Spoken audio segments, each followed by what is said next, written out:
ఇప్పుడు ఎక్కడ చూసినా ఏపీలో టీడీపీ వచ్చిందని పెట్టుబడులన్నీ అమరావతికి వెళ్తాయని, దీంతో తెలంగాణలో రియల్ ఎస్టేట్ తగ్గుతుందని ఎవ్వరికి తోచిన విధంగా వారు రకరకాలుగా చెప్తున్నారు. కానీ ఇవేమీ నిజం కాదు.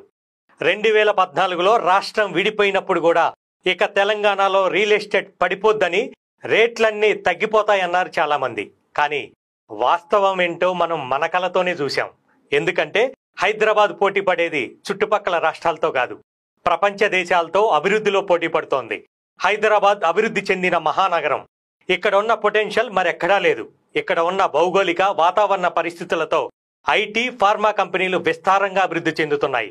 ఎప్పటికీ హైదరాబాద్ రియల్ ఎస్టేట్ని అగ్రస్థానంలోనే ఉండేలా చేస్తోంది.